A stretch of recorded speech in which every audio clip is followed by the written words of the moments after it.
Culpa é o sentimento de dívida. Vem da impressão de ter falhado consigo mesmo ou com alguém, percepção essa que pode ou não corresponder à realidade. Todo ser humano está sujeito a essa sensação, exceto os sociopatas, por serem privados da bússola moral que indica o que é certo e o que é errado. Em outras palavras, trata-se de sentimento comum à condição humana. Mas sabe qual é o problema de não se conseguir gerenciá-lo? O problema é que ficar remoendo a culpa não produz efeito prático algum. Apenas abre portas para lamúrias e mais lamúrias. Pior ainda, pode tornar você mais um refém do medo, incapaz de esboçar reação. Percebe que funciona como um veneno dos mais potentes? Então, quais seriam os antídotos? Primeiro, é preciso compreender a origem desse sentimento. Entenda que ele está sempre relacionado a uma decisão tomada no passado, com reflexos no presente. Por exemplo, a culpa que talvez você carregue hoje por não passar com a família o tempo que gostaria, porque tomou a decisão de se mudar para outra cidade. Lembra-se de tê-la tomado lá atrás? Segundo, temos de aceitar que frustrações são inevitáveis, mas arruiná-las ou não, ao contrário, está sob nosso total controle. A ruminação relacionada à culpa, à luz da psicologia cognitivo-comportamental, vem de um pensamento inútil, caracterizando assim uma atitude mental sem propósito que não nos levará a lugar nenhum.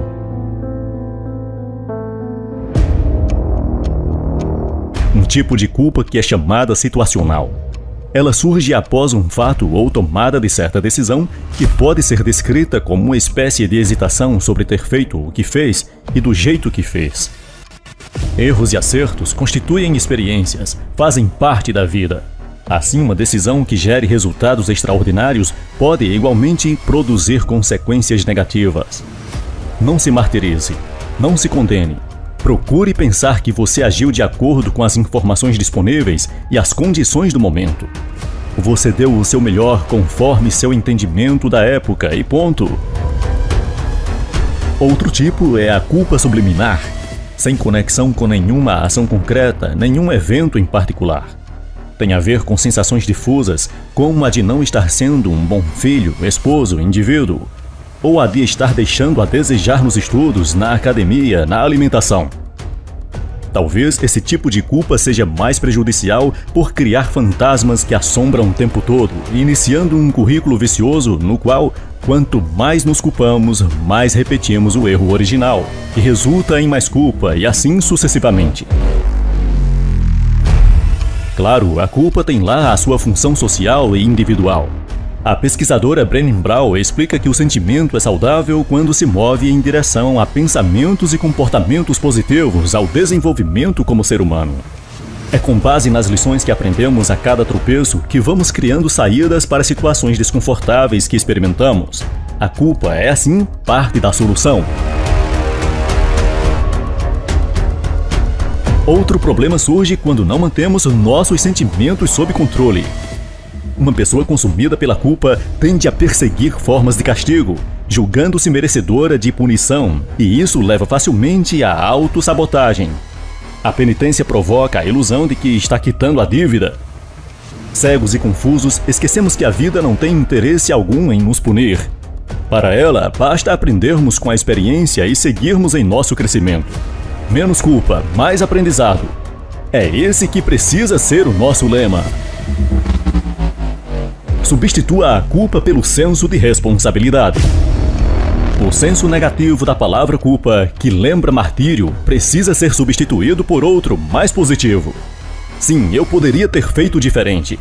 Assuma a responsabilidade por isso e vou agir de outra forma com as informações que tenho hoje.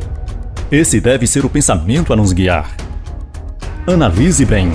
Você foi mesmo o causador do evento que deu origem ao sentimento de culpa?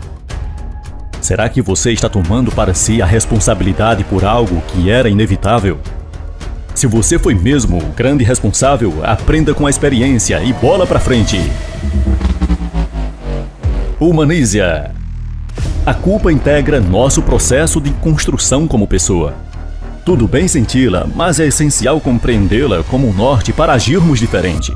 Lembre-se, não somos máquinas, das quais se espera perfeição, mas seres humanos falíveis por natureza. Trabalhe a autocompaixão, a capacidade de cuidar de si mesmo e de ser compreensivo com os próprios erros.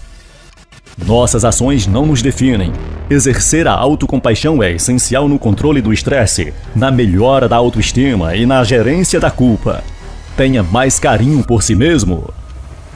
Relembre quais eram suas intenções no momento da ação. Se você agiu com o melhor entendimento que tinha na época, não há motivo para se culpar tanto. Talvez hoje não fizesse igual, nem tomasse a mesma decisão, mas o contexto é outro. Ou você acha que não pode errar nunca?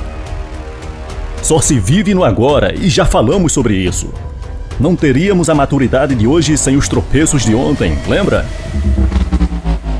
Implemente a técnica do a partir de hoje. Anote ou registre mentalmente as lições do passado. Zere o histórico e pense: o que vou fazer diferente a partir de agora? É preciso ser objetivo, transformando o sentimento de culpa em atitude para mudar o futuro. Use o arrependimento para perdoar. O último estágio da culpa, o arrependimento, antecede o momento que finalmente conseguimos perdoar a nós mesmos e ao próximo. Como sempre digo, o maior beneficiado em perdoar é você mesmo. Não importa o que a outra pessoa fez, seja sagaz e pratique o perdão. A verdade sai do erro, por isso nunca tive medo de errar, nem dele me arrependi seriamente, disse certa vez um psiquiatra suíço. Temos de ser mais benevolente com nós mesmos ao falharmos.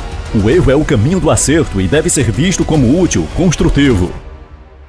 Quando sofremos algum desgosto ou perturbação, não perdemos tempo repassando os fatos na mente sucessivas vezes em busca de culpados. O melhor é analisar o que aconteceu com o cuidado de separar o agente e ato, que afinal não se confundem, e extrair o máximo de lições positivas. Estamos em contínua construção e não é nada razoável se culpar por não ter agido de uma dada maneira no passado. Nunca é tarde demais para lembrar que a consciência que temos hoje é resultado de erros e acertos de ontem. Você pode ter falhado inúmeras vezes, muitas delas de forma bastante grave, mas você não é um erro, nenhum de nós, aliás. Não cultive mais esse sentimento. Se ele surgir, dê passagem para que ele vá embora logo.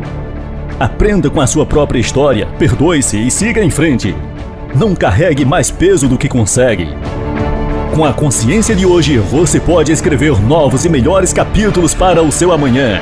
Não reescrever os de ontem.